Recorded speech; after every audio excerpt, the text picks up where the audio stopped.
परमेश्वर को धन्यवाद देते हैं आज के सुंदर सुबह के लिए, इस नव वर्ष के लिए जो परमेश्वर ने मुझको रात को दान किया। कि हम उसके भवन में हैं, उसके नाम को महिमा दे सकते हैं, उसके नाम को ऊंचा कर सकते हैं। बाइबल बताती है इस नाम को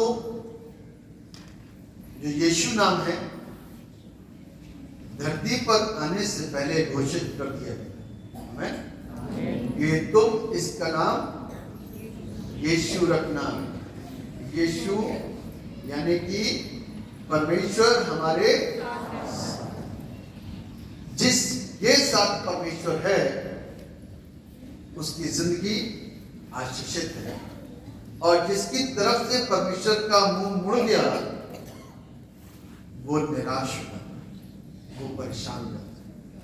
और मुंह मुड़ने के कारण और वजह हमारे अपने स्वयं की परमेश्वर को निराश करने वाले कार्य, जिससे कि परमेश्वर ने यीशु ने एक बार शाऊल से बोला, जो घोड़े पे सवार चला आ रहा था, परवाना लेकर के तमाम उन ख्रीस्ट के मानने वालों को मारने के लिए, बंदी बनाने के लिए, नष्ट करने के लिए उत्साहित था, खुश था और अपने प्रजा के लोगों के साथ, अपने सेनापतियों के साथ में चला आ रहा था। और दमिश्क के मार्ग में एक बड़ी ज्योति चमकी और उसमें से एक आवाज आई, हे शाऊल, तू मुझे क्यों सताता है? तो बाइबल के पन्नों में आपने हमेशा पढ़ा होगा, सिर्फ यही शब्द निकल करके आए, हे शाऊल तू मुझे क्यों सताता है? क्या कभी भी आपने अपनी बाइबल के अंदर कुछ ऐसा लिखा हुआ देखा या कुछ ऐसा पढ़ा कि शाऊल का और यीशु का कोई कभी झगड़ा हुआ हो? कभी सुना? नहीं सुना। यीशु के साथ में कोई उसने बदतमीजी करी हो? नहीं सुना, नहीं सुना, ना लिखा हुआ है। तो फिर यीशु ने ऐसा क्यों बोला?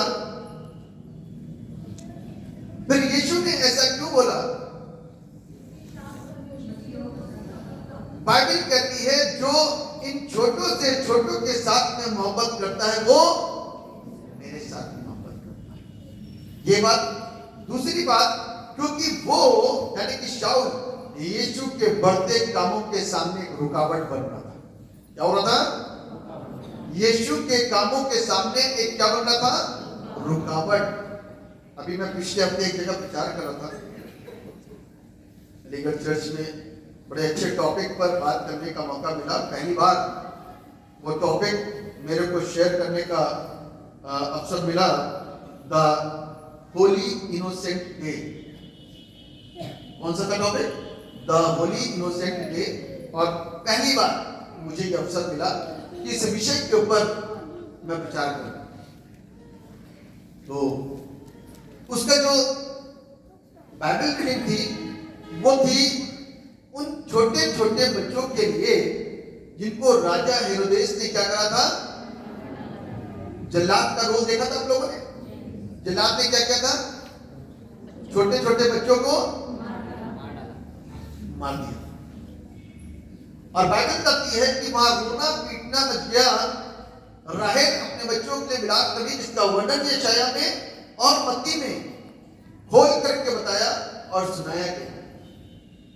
तो किसी ने कहा, किसी ने पूछा इन बच्चों का क्या दोष था कि क्यों मारे गए? बच्चों का दोष नहीं था, वो अनजाने में, क्योंकि उनको तो नहीं मालूम उनके साथ क्या हुआ। छुरी की धार भी लगी होगी तो पता नहीं चला होगा, बस कट हुआ और उनका प्राण निकल गया और वो खत्म हो गया। और बस जितना दर्द उन बच्चों को नहीं, वो उससे कहीं ज्यादा दर्द उनके माता पिता को हुआ और जिंदगी भर का विलाप और रोना हो गया। 2 वर्ष और 2 से नीचे वर्ष के बच्चे मार दिए गए। किसके लिए? यीशु के लिए। किसके लिए? हम बच्चों से ज्यादा गए बीते हैं? नहीं। वो बच्चे एक तरीके से स्वयं ना चाहते हुए लेकिन बलिदान हुए। किसके लिए? यीशु के लिए। यीशु को कैसे बचाया गया? परमेश्वर के द्वारा। परमेश्वर ने एक दूत भेज करके यूसुफ को बता दिया तू मिस्र को चला जा, क्योंकि हेरोदेस बच्चों को मरवाना चाहता है। तो परमेश्वर उन बच्चों को भी बचा सकता था, उनके माता पिता को भी सुना सकता था, उनके घर के लोगों को भी बता सकता था कि चले जाओ, यहां पर हेरोदेस बच्चों को मरवा देगा। हो सकता है कि वो माता पिता हमारे रात के समान साधारण हो, जो परमेश्वर की आवाज को सुनना पसंद नहीं करते, या समझते नहीं या सुनते नहीं। हो सकता है। और ये भी हो सकता है कि परमेश्वर आज तक 2022 वर्ष पूरे हो चुके हैं, 23 में हम लोग प्रवेश कर चुके हैं। आज तक का इतिहास कायम करना चाहता था कि वो बच्चे जो इनोसेंट थे, जो मासूम थे, उन मासूम बच्चों की यादगारी आज तक मनाई जाती है। और इस बात के हमको और आपको संदेश दे करके कि हम सब भी इनोसेंट बने, मासूम बने, क्योंकि बाइबल इस बात को सिखाती है जो कोई अपने आप को बच्चों के समान बनाएगा वो आशीषित स्वर्ग के राज का वारिस। तो हमको और आपको अपने आप को कैसा बनाना है? बच्चों के समान। वो तो 2 बरस के थे, 2 बरस के बच्चों को ढंग से होश भी नहीं होता। 2 बरस के बच्चों को ढंग से होश भी नहीं होता कि वो क्या पहन रहे हैं, क्या खा रहे हैं, बस खेल रहे हैं, भाग रहे हैं, इधर उधर इधर तो मस्ती मार रहे हैं, होश नहीं होता। मेरे प्रियो, आज परमेश्वर ने मुझको और आपको ये मौका अवसर दिया है कि 9 वर्ष हम और आप अपनी जिंदगी के अंदर कुछ ऐसे फैसलों को, कुछ ऐसे निर्णयों को जो कुछ कर किए जाए। मालूम है, जो बॉर्डर पर खड़े हुए हैं, काहे के लिए खड़े हैं? जो बताएगा? जो बॉर्डर पर खड़े हैं, काहे के लिए खड़े हैं? जब वो इस सेवा को चुनते हैं तो किस लिए चुनते? मालूम है, जब वो इस सेवा को चुनते हैं कि मैं एक मिलिट्री में जाऊंगा, देश की रक्षा करूंगा, तो मानसिकता क्या होती है? देश के लिए कुछ करने की।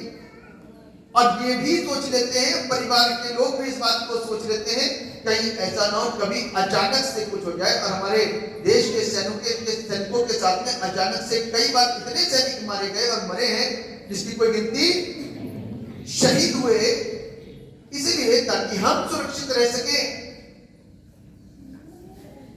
ताकि हम सुरक्षित रह सके। ठीक उसी प्रकार से प्रियो, आज हमें से भी कुछ लोग ऐसे बने हैं जो अपने मजहब के लिए, सच्चाई के लिए, परमेश्वर के लिए कुछ कर जाए। जाना तो सबको ही है, मरना तो सबको ही है, रोना तो सबको ही है। कोई किसी के रोता है, कोई किसी के रोता है, रोना तो सबको ही है, लेकिन कुछ कर जाए ताकि वो जिंदगी भर याद रहे। आमीन। जिंदगी भर याद रहे, वो याद आ सके। आपके जाने के बाद में आपको कोई बुरा ना कहे, आपके जाने के बाद सालों साल तक आपको ताजा किया जाए। आमीन। आज तक यीशु ताजा होता है।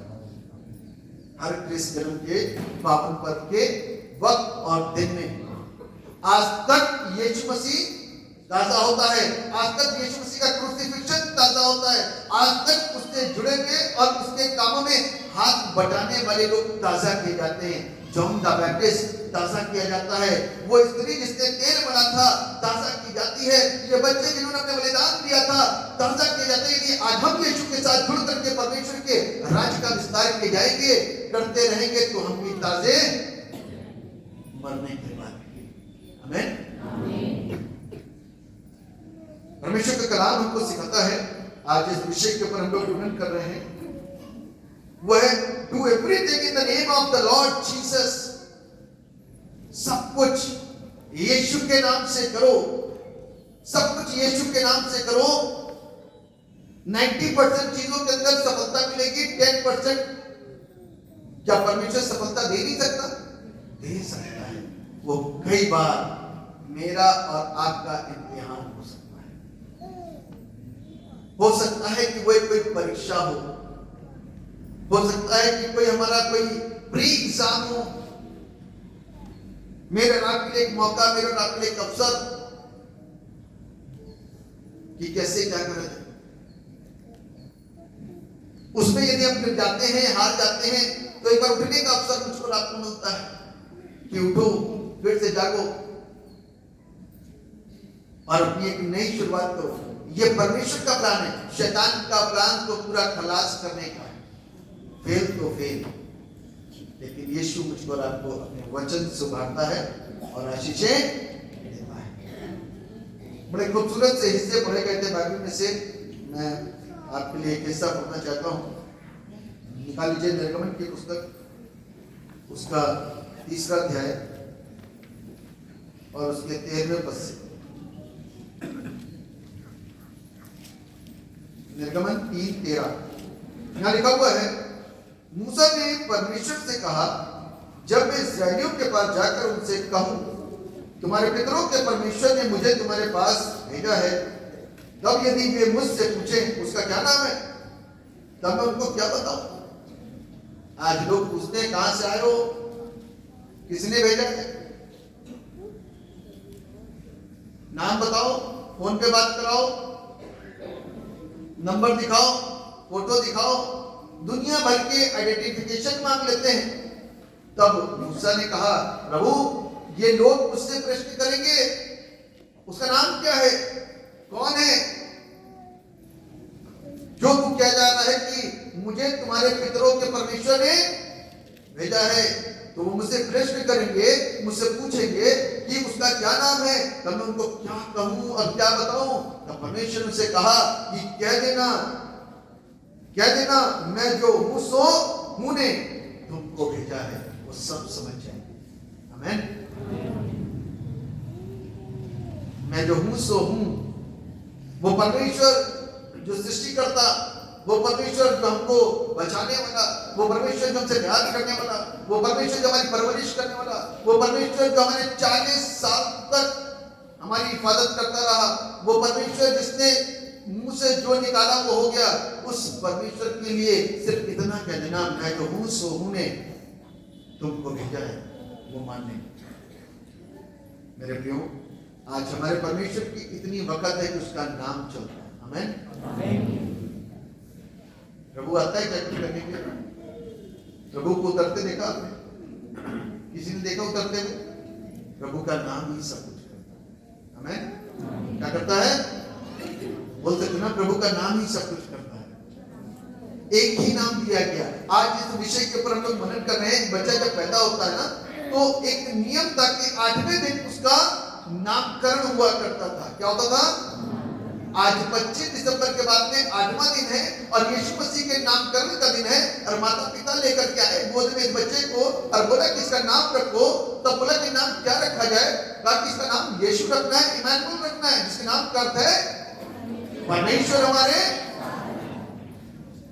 तब ये नाम रखा गया और तब से लेकर के आज तक ये नाम काम करता है। आमीन। तब से लेकर के आज तक ये नाम काम करता है। मेरी आपकी जिंदगी के अंदर, शैतानी खेमे के अंदर, मेरी और आपकी बीमारियों के अंदर, मेरी और आपकी समस्याओं के अंदर, मेरे और आपके कामों के अंदर, मेरे और आपके सोचों और विचारों के अंदर, हर एक चीज के अंदर एक नाम काम करता है। वो नाम क्या है? यीशु नाम। जब आप और हम बीमारियों को डांटते हैं कि यीशु के नाम से निकल जा, तो वो किसके नाम से जाती है? यीशु के नाम से। जब मैं और आप डांटते हैं शैतान को, यीशु के नाम से निकल जा, तो वो किसके नाम से निकलता है? यीशु के नाम से। मनुष्य के नाम से नहीं जाता। सिर्फ एक ही नाम है जो दिया गया है, वो सारे नामों में सबसे श्रेष्ठ और महान है, और वो सिर्फ एक ही नाम है, वो है यीशु नाम। इस नाम के द्वारा जिंदगी मिलती है, इस नाम के द्वारा जीवन के अंदर शांति आती है। 3 पॉइंट आपके साथ में शेयर करूंगा इससे संबंधित, क्योंकि अब हम और आप नए साल में प्रवेश कर चुके हैं। नए साल का मतलब जानते हैं क्या होता है? नया साल, नया साल का मतलब समझ गए? कोई समझता नया साल? कोई बता सकता है नया साल क्या होता है? नया साल ही मानो।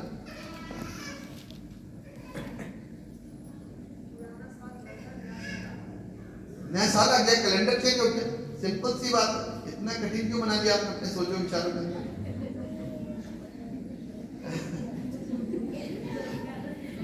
ना कठिन बना दिया, कैलेंडर चेंज हो गया, डेट चेंज हो गई। अब 22 अटक के आप 23 लगाओगे, आज की तारीख में क्या लिखोगे? 1/1/23 है ना? कल तक क्या लिख रहे थे? 31/12/22। आज का लिख लो 1/1/23, ठीक है ना? जबकि 1/1/23 नहीं होता है। पहला दिन यानी पहली तारीख जनवरी और 2023।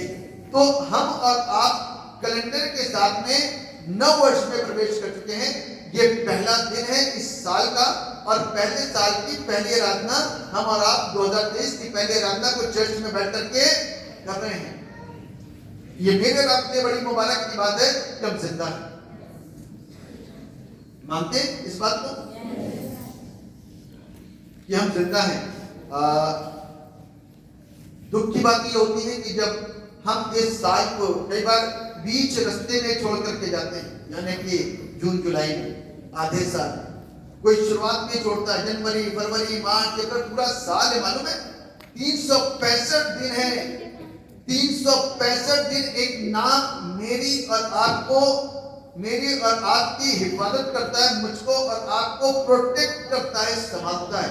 365 दिन में हमारी मृत्यु नहीं होने देता। आमीन। 365 दिन मृत्यु हमारे और आपके ऊपर काम करने के लिए हमको मारने के तैयार है। मालूम कौन है वो? शैतान। 365 दिन घात लगा करके बैठता है, मौका मिले उसी दिन इसको साफ कर दो।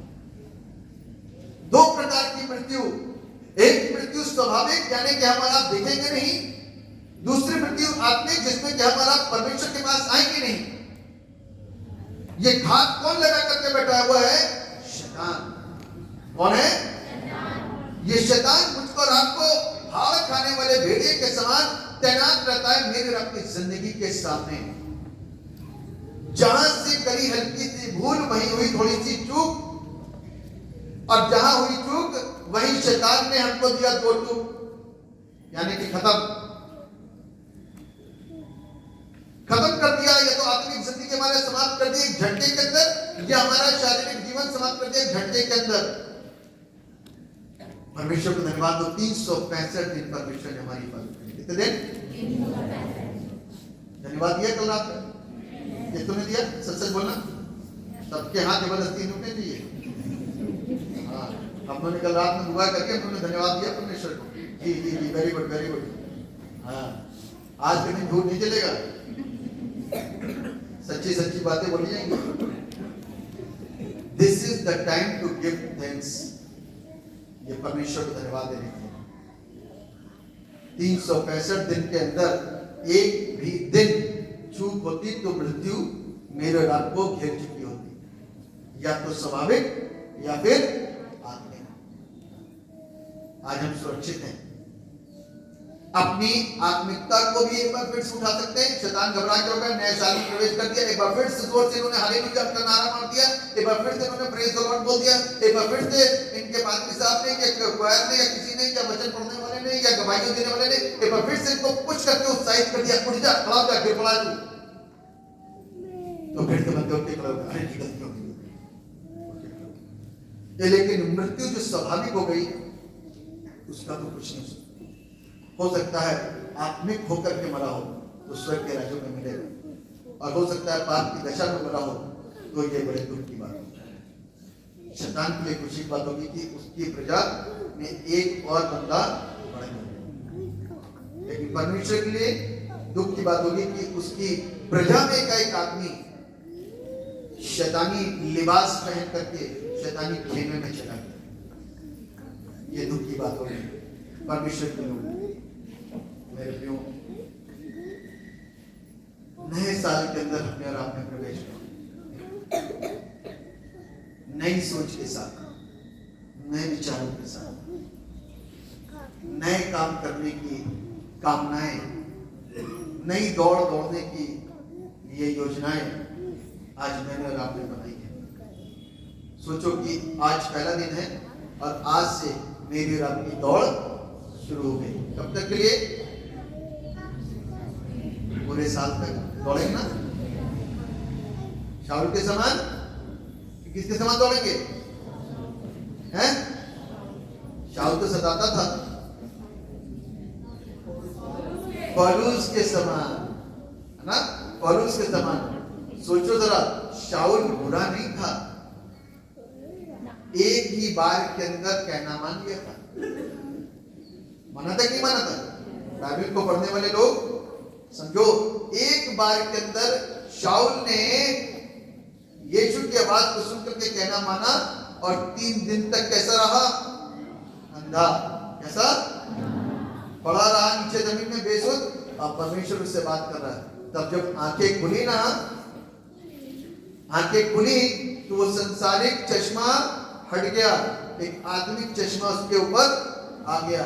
अब उसको जो बुरा देखता था बदल गया, जो बुरा सोचता था बदल गया, जो बुरा कहता था छोड़ दिया, जो बुरा सुनता था खत्म कर दिया, जो बुरे तरीके से हाथों का इस्तेमाल करता था ध्यान पर छोड़ दिया।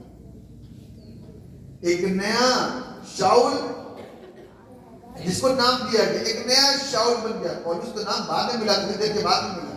अभी तो जब 3 दिन के बाद आंखें खुली ना, तो ये शाऊल की आंखें खुली थी, लेकिन शाऊल बदल चुका था। आमीन। शाऊल क्या हो गया था? बदल चुका था।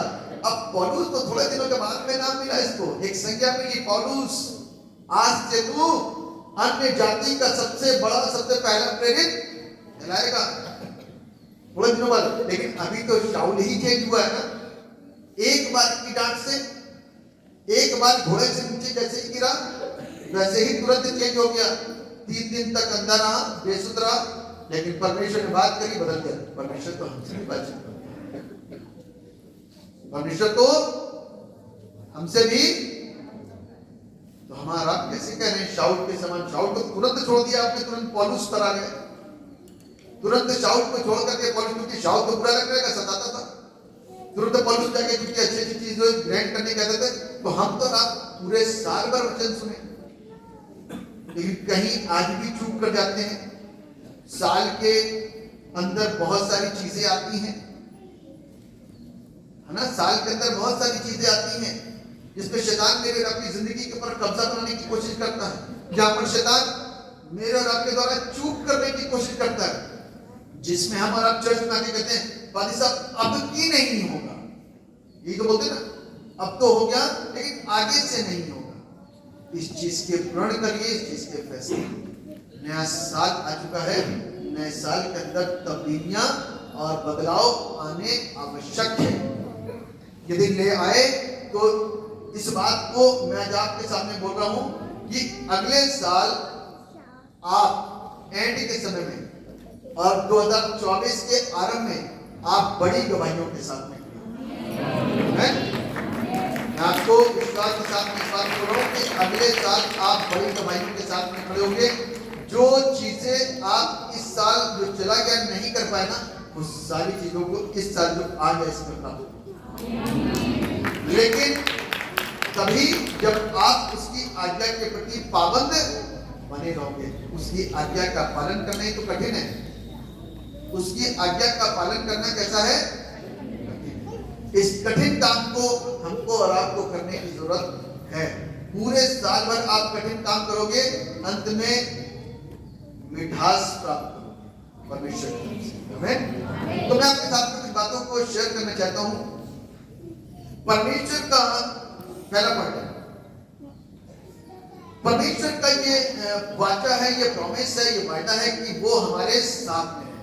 पहली बात, परमेश्वर का ये प्रॉमिस है कि वो हमारे साथ में रहेगा, यानी कि परमेश्वर के नाम का अर्थ जो है वो है परमेश्वर हमारे साथ।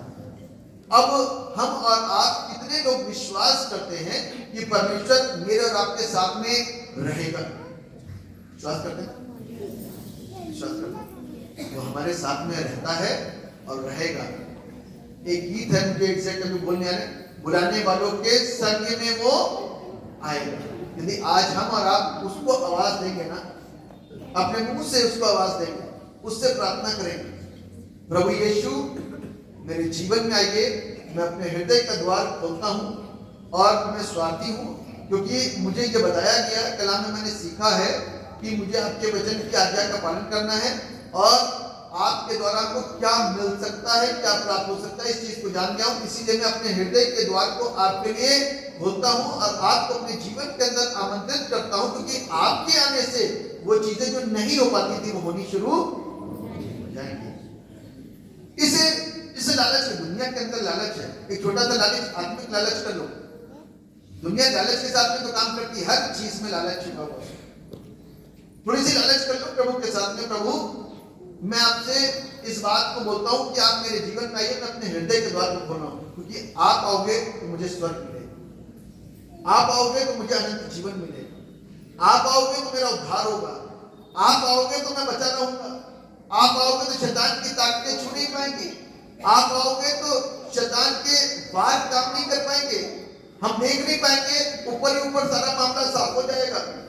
आप आओगे तो मैं प्रोटेक्ट रहूंगा, बचा रहूंगा। प्रभु आप आ जाओ, है ना? यदि इन शब्दों को क्लेम करते हुए आप परमेश्वर को अपनी जिंदगी के अंदर आने का न्योता प्रदान करेंगे, तो प्रभु यीशु मसीह मेरे और आपकी जिंदगी में आकर के मुझको और आपको आशीषित करेंगे। पूरे साल वो मेरी और आपकी हिफाजत करेंगे, क्योंकि मालूम है बिगड़ने में और फिसलने में टाइम नहीं लगता। बड़ा सुंदर सा गीत है, बिगड़ ना जाऊं मैं, कुचल ना जाऊं मैं, दुनिया की इस भीड़ में कहीं खो ना जाऊं मैं। ये हकीकत बात है, खोने में तो एक वक्त लगता है, एक लम्हा लगता है, और ये तो पूरा साल है। खोने के लिए पूरा साल है और पाने के लिए भी पूरा साल है, लेकिन पाने में टाइम लगाते हैं, खोने में मिनट नहीं लगाते। पाने में तो पूरा साल लगा देते हैं कि इस साल वो साल आते हैं, कैलेंडर चेंज होते हैं, एक एक करके दिनांक चेंज होती है, दूसरा साल आता है, लेकिन हम और आप पा नहीं पाते कुछ भी। और कोने में एक सेकंड लगाते, एक मिनट लगाते, क्योंकि पाप बड़ा खूबसूरत होता है ना। पाप कैसा होता है? खूबसूरत होता है। और हमको और आपको प्रभु यीशु मसीह इस पाप से बचाने के लिए धरती पर आए। मालूम है, पिछले हफ्ते में प्रभु यीशु क्रिस्ट के जन्म को मनाया। क्यों मनाया मालूम है? यीशु मसीह का जन्म सिर्फ मुझको और आपको बचाने के था। क्या था? मुझको और आपको बचाने के लिए। किस चीज से? पाप से, है ना? पाप से बचाने के लिए आया। पाप तो सब जानते हैं, लेकिन खास मालूम है मुझको और आपको नरक से बचाने के लिए। अब नरक में कौन जाता है? पापी। इसलिए ये दूसरा शब्द आता है, पाप से बचाने के लिए। वो मुझको और आपको पाप से बचाने के लिए है। जो कोई अपने जीवन को पाप से अलग करेगा ना, वो आशीषित होगा। मैं कल आपने एक जगह प्रचार कर रहा था ग्रुप में अपने, और उनको एक बड़ा खूबसूरत सा वचन बता रहा था कि आज हम और आप, कलाम बताता है कि जो कोई इस कलाम को पढ़ेगा, क्योंकि ये वचन जो है समझाने के लिए, सुधारने के लिए और हमारा हमको धार्मिक बनाने के लिए, वचन क्या के लिए? हमको समझाने, सुधारने और हमको धार्मिक बनाने के लिए है। और ऐसा करते करते हम सिद्ध हो जाएंगे। तो बिब्लिकली मैं इस बात पर विश्वास करता हूं, मैं और आप क्या सिद्ध हो सकते हैं? हाँ है ना?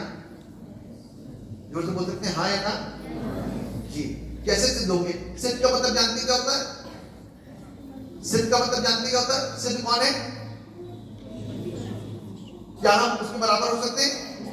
वो कोशिश तो कर रहा था कि लूसीफर सिद्ध होने की कोशिश कर रहा था, हो पाया? नहीं हो पाया। तो फिर बाइबल में ऐसा क्यों लिखा है? इसलिए लिखा है, मैं आपको बताना, इसलिए लिखा है कि सिद्ध हो सकते हैं, क्योंकि यदि आज यहां से हमने आपने सोचा कि आज के बाद पाप नहीं, बहुत सारी चीजें ध्यान रखिएगा, कुछ चीजें आपके अंदर यहाँ चलती, दिमाग के अंदर नहीं, यहाँ चलती, सोचो विचारों के आने से पहले दिमाग में बातें चलती हैं कि ठीक है जी, काम चलाओ, लोग आते हैं ना दुआ कराने के लिए, अरे ठीक है एक बार यहाँ पे भी ट्राई कर लेते हैं, होता है तो ठीक है, नहीं होता तो कोई बात नहीं। कुछ लोग कहते हैं कि सामने तो धागा उतरवा दो, बाकी फिर घर में कर लेंगे। कुछ लोग इस बात को सोचते हैं कि ठीक है, किसी ने समझाया है, हमारे पड़ोसी ने बताया, वो तो सारे पूजा पाठ कर रहे हैं और चलो यहाँ से जल्दी से चंगाई ले लो, उसके बाद जब त्योहार आएगा तब वहां पर सारे काम करेंगे। ऐसा करते कि करते? अरे हाँ या ना? देखो ना सच्चाई है। और जिसने नियत बांध ली कि तू चंगा कर या ना कर, मैं तेरा ही, जिसने इस प्रकार की नियत बांध ली उससे तू जाना। समझने में देर कितनी लगी? समझ गया ना? तो जो नियत बांधता है वो चंगा हो जाता है, जो इस विचार के साथ में आता है। पादरी साहब कौन देख रहे हैं घर आकर के हमारे फोटो लगी कि नहीं लगी, है ना? पादरी साहब को क्या? अरे भैया पादरी साहब थोड़ी ना कुछ है, वो परमेश्वर सब कुछ है। नया साल है, नई सोच लेकर के आइए। वो परमेश्वर मुझको और आपको सिद्ध करना चाहता है, वो हमारी सिद्धता को चेक कर लेता है कि हमने कहां से बात करी है, कहां से बात करी, किससे जुबान निकाली। क्योंकि हमारा बहुत चालाक है ना, हमारा कैसे बहुत क्लेवर है। तो इसलिए परमेश्वर मुझको और आपको अंदर बाहर सब तरीके से जानता है। इसलिए कलाम कहता है कि तू हमारे अंदर है ताकि ये अशुद्ध विचार भी मेरे अंदर काम ना कर सके। समझ गए ना? क्योंकि ये अशुद्ध विचार मेरे और आपके अंदर आते हैं और अंदर पाप होता है, बाहर से अच्छा दिखाते हैं। अंदर क्या होता है? पाप, और बाहर से क्या करते हैं? तो बाइबल में लिखा हुआ है कि यदि यीशु मसीह ने हमारे अंदर वायदा करा, हमसे वायदा करा है कि वो मेरे अंदर रहेगा, मुझ में रहेगा, उसको आप और हम न्योता देंगे तभी तो वो मेरे और आपके अंदर आएगा। आएगा तो अशुद्धता मेरे और आपके अंदर आने नहीं पाएगा। आमीन। दूसरी बात आपके साथ शेयर करूंगा, द प्रॉमिस ऑफ रेस्टोरेशन, यानी कि वो छुड़ाएगा मुझको और आपको। काय से छुड़ाएगा? काय से? बीमारी से। काय से? श्राप से। किस चीज से? दुष्ट आत्मा से। किस चीज से? कर्ज से। किस चीज से? निराशाओं से। किस चीज से? आपदाओं से। किस चीज से? महामारियों से। किस चीज से? अज्ञानता से। किस चीज से? निर्बुद्धि से। किस चीज से? कंगालपन से। हर चीज से छुड़ाने में समर्थ परमेश्वर है, सक्षम है, दक्ष है, सिद्ध है। सिर्फ वही है तो उसके पीछे चलेंगे ना तो परमेश्वर मुझको और आपको हर एक चीज से बचा लेगा। आमीन। हर चीज से बचाने में सक्षम परमेश्वर है। कोई भी ऐसी चीज नहीं है जिससे कि वो मुझको और आपको निकाल नहीं सकता। मरे हुए के अंदर जान डालने वाला परमेश्वर है। 4 दिन के अंदर जब शरीर सड़ता है ना, उसके बावजूद भी बचाने में सक्षम परमेश्वर है। इवन जब वो उठाता आवाज देकर के लाजर बाहर निकला तो बदबू भी छोड़ करके आता। आमीन।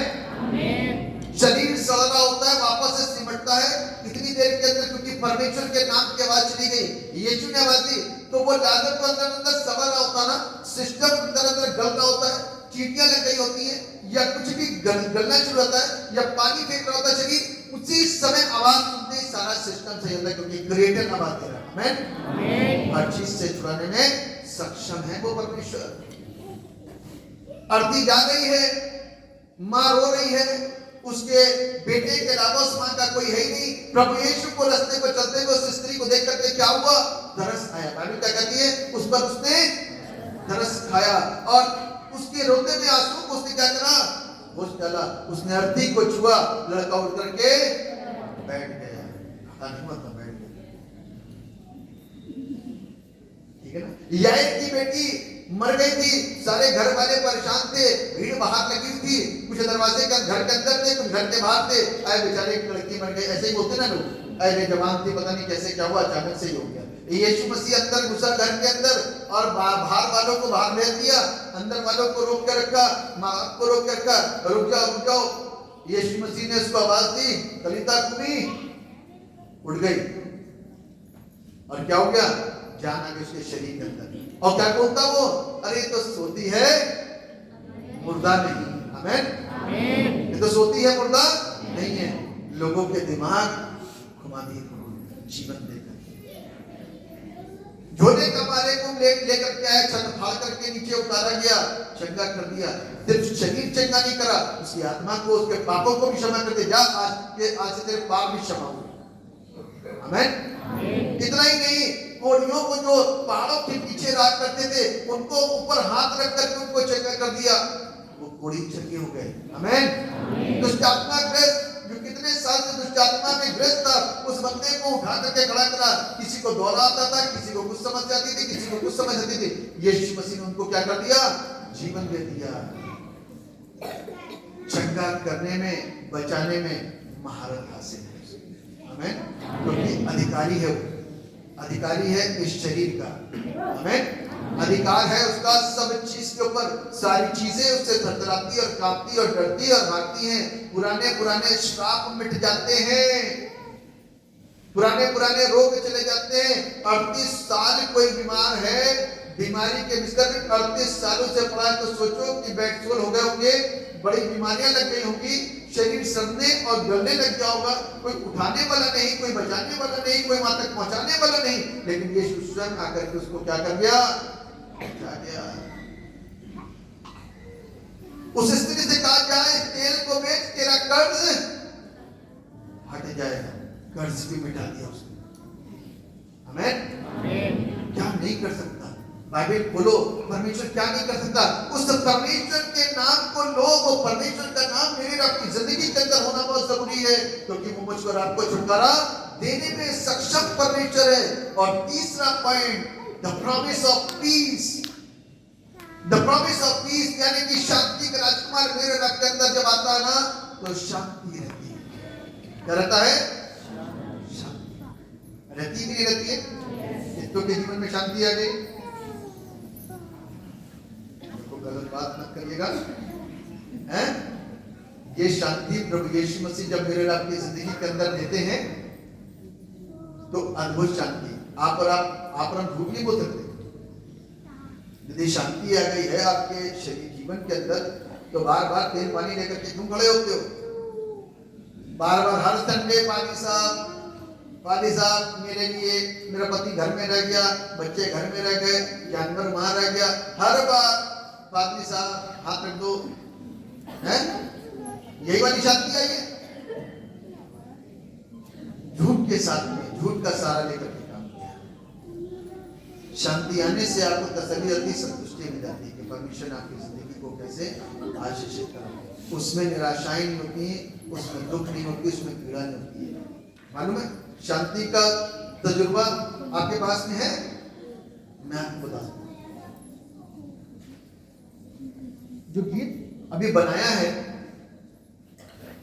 बड़ा खूबसूरत सा गीत है, तू चंगा कर, आगे क्या है?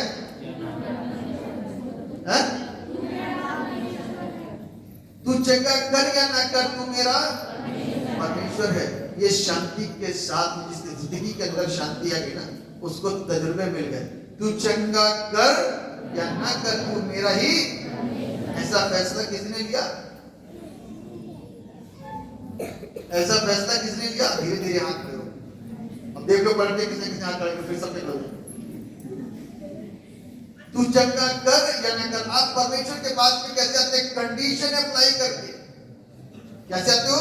कंडीशन अप्लाई करके। अभी एक आया मेरे पास में, बाकी साहब यदि मेरे पति ठीक हो गए ना, तो मैं यीशु मसीह को मान लूंगी। मैंने कहा सिर्फ मैं आपके दुआ करूंगा, आप जाओ, क्योंकि आप कंडीशन के साथ में, प्रभु के साथ में। 50 साल की उम्र तो आपकी हो रही है, 50 साल तक अभी तक जिसको भी मानते थे चंगे नहीं होते, उसको त्याग दिया क्या आपने? उसको छोड़ दिया क्या? नहीं करा ना। आज यीशु के पास आने में कंडीशन क्यों अप्लाई करो? पहले चेक करो कि वो सच्चा है कि ऐसा ही है। उन सबके समान एक जैसा ही है कि बिल्कुल अलग है? चेक करो इन सारी बातें। लोग नहीं समझते, यीशु को उसी भीड़ के साथ में जोड़ने की कोशिश करते हैं, और बाइबल को नहीं पढ़ते, इसलिए पवित्र आत्मा का नाम नहीं पाते, इसलिए समझ नहीं खुल पाई अभी तक। और जो प्रभु के पास आकर के चंगे हो जाते हैं ना, उनकी भी समझ नहीं खुली, क्योंकि वो भी ढंग से नहीं बता पाते उनको। वो तो ला करके खड़ा कर देते हैं। कुछ सिखाना है, कुछ सही बताना है, तब पता चलेगा कि परमेश्वर का काम हमारी जिंदगी में कैसा अद्भुत और जलाल से बना हुआ है। शांति तो तभी आएगी चाहे कैसे भी हालातों में क्यों ना हो, हमको कष्ट नहीं होगा। हमारे पास रुपया हो या ना हो, कष्ट नहीं होगा। हमारे पास कोई चीज हो या ना हो, कष्ट नहीं होगा। हमारे नए वस्त्र बने या ना बने, कष्ट नहीं होगा। क्रिसमस पे भी बच्चों के नहीं बने ना, तो आतंक हो जाएगा, ध्यान नहीं होगा।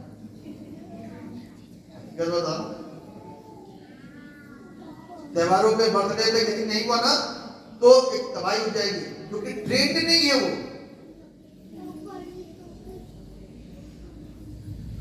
मेरे प्रियो, आज नया साल है। नए साल के अंदर ये नया वचन नए तरीके से, क्योंकि आपने दौड़ना शुरू कर दिया है। आज से रात के 12 बजे के बाद से आपने दौड़ लगानी शुरू कर दी है। अब ये सोचो कि मुकुट चाहिए कि सिर्फ दौड़ ही रहे हो, कोई गोल है कि बगैर गोल के दौड़ रहे हो, कि जहां तक दौड़ा जाएगा वहीं तक दौड़ेंगे। मालूम है, हम लोग इस सेमिनरी के अंदर दौड़ करते थे, मैराथन होती थी, रोड पे मैराथन दौड़ते थे हम लोग। मुझे याद है, मुझे इतना मालूम था कि शायद जीत नहीं पाऊंगा, एक से एक धावक थे, लेकिन हार मानने वाला इंसान मैं शुरू से नहीं रहा। तो मैंने कहा अपने डेस्टिनेशन पे दौड़ता ही हुआ जाऊंगा और दौड़ता ही वापस आऊंगा। मैं अपने अंदर से सेटिस्फाइड रहूंगा कि मैंने दौड़ को पूरा करा। बेशक जीत नहीं पाऊं, लेकिन अगर दौड़ूंगा तो सही, और पूरा दौड़ के जाऊंगा अपने गोल तक, जो लक्ष्य है, फिर वापस सेमिनरी के अंदर तक मैं सेटिस्फाइड रहूंगा। कोई हो या ना हो, हमको प्राइज मिले ना मिले। और जब इस तरीके की सोच लेकर के हम लोग दौड़ते हैं ना, तो ध्यान रखना, परमेश्वर प्राइज अवश्य देता है। आमेन, आमेन। परमेश्वर प्राइज अवश्य देता है, क्योंकि वो मुझको देखता है और आपको देखता है। इसलिए आज अपनी एक नई शुरुआत के साथ आगे बढ़े। नया साल है, इसको अपने हाथों से यूं ही फिसलने ना दें, है ना। अपने हाथों से इस साल को फिसलने ना दीजिए। ये साल फिर दोबारा पता नहीं हम देख पाए या ना देख पाए, पता नहीं कौन सा महीना देख पाए या ना देख पाए, कौन सा दिन देख पाए या ना देख पाए, लेकिन आज जो वक्त मिल गया ना, इसमें फैसले लेने, इसमें प्रण करने, इसमें आनंदित हो जाएं, इसमें खुशियां मनाएं, इसमें जश्न मनाएं, इसमें परमेश्वर को अपना जीवन सुपुर्द कर दें, सौंप दें पूरी तरीके से। इसमें वो चीजें जो परमेश्वर को पसंद नहीं उसको त्याग दें, इसमें वो चीजें जो प्रभु को पसंद है उसको ग्रहण करें, उसको पालन करें। तभी हमारी जिंदगी का जो लक्ष्य है ना, वो पूर्ण हो पाएगा। अन्यथा हम और आप दौड़ेंगे और बीच रास्ते से दौड़ करके मुरझाते हुए चले जाएंगे। कोई पूछेगा दौड़ ली, तो आप कहोगे थक गए, इतनी दूर जीतना तो है ही नहीं, वो तो पहले ही जीते, वो तुम वहां तक पहुंच गए, वो तो लौटने वाले नहीं। जिसकी सोच इस तरीके की होगी ना, तो जिंदगी में कभी भी वो सफल नहीं होगा। सोच को ऊंचा उठाइए, ताकि परमेश्वर आपको और हमको आशीषित करे। आमेन, आमेन। नया साल आपको और आपके परिवार के लिए बहुत सारी उपलब्धियों को, आशीषों को लेकर आए। अब एक काम करना, कोशिश करना, मैं बोल तो रही हूं, और इनमें से एक ना एक तो इसको मान ही लेगा। देखो कम से कम काफी लोग हैं, एक ना एक जन तो इसको मान ही लेगा। आज से अपनी डायरी बनाना और देखना कि परमेश्वर ने आज कौन सी, और आज से लेकर के पूरे साल तक किस डेट पर कौन सी आशीष दी, उसको लिख लेना, और क्या काम गलत हुए उसको भी लिख लेना। तब आने वाले साल में जब गवाही का सन होना, तो बताना परमेश्वर ने 35 आशीषें दी या 45 हमने पाप किए ना। पाप का गिना तो ध्यान नहीं देता, लेकिन क्या है कि हम जो परमेश्वर से प्राप्त कर रहे हैं उसको जरूर लिखना, ताकि आप एंड में बता सको कि आपने गुजरे सालों की अपेक्षा में इस नए साल में प्रण करने के बाद में कितनी सुंदर आशीष परमेश्वर के द्वारा, परमेश्वर के साथ चलते होगा। तो ये आपके जीवन की बड़ी उपलब्धि होगी, आशीष होगी, जो परमेश्वर आपको और आपके परिवार को बहुत आनंद के साथ मिलेगी, यदि आप उसके साथ विश्वस्त बने रहे। तो आइए सब अपनी आंखों को बंद करें।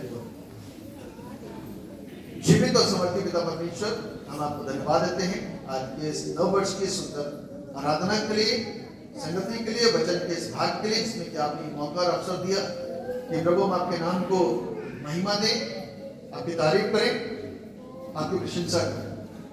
आप अपने वचन से हम लोग को सिखाते हैं, अपने वचन में बढ़ाते हैं, और इतना ही नहीं, अपने नाम को प्यार पिता परमेश्वर हमारे जीवन के लिए जो दिया, जिससे कि प्रभु हमारे जीवन के अंदर आपकी उपस्थिति सदा महसूस होती है। हमको ये पता चलता है कि हम बचाए जा रहे हैं, हमको ये पता चलता है कि हम शांत हो गए, हमको शांति प्राप्त हुई। प्रभु हम आपका थैंक्स कहते हैं बारंबार कि आप महान परमेश्वर हैं और हर तरीके से हमसे प्यार करते हैं। और धन्यवाद होता है पिता परमेश्वर जो प्यार का सिला प्यार से देता है, वो आशीषित है।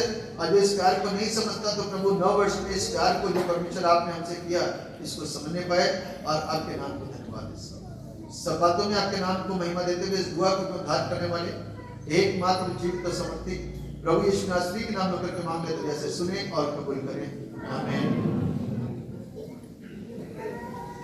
सबको जय यीशु मसीह के नया साल आपको बहुत बहुत मुबारक हो।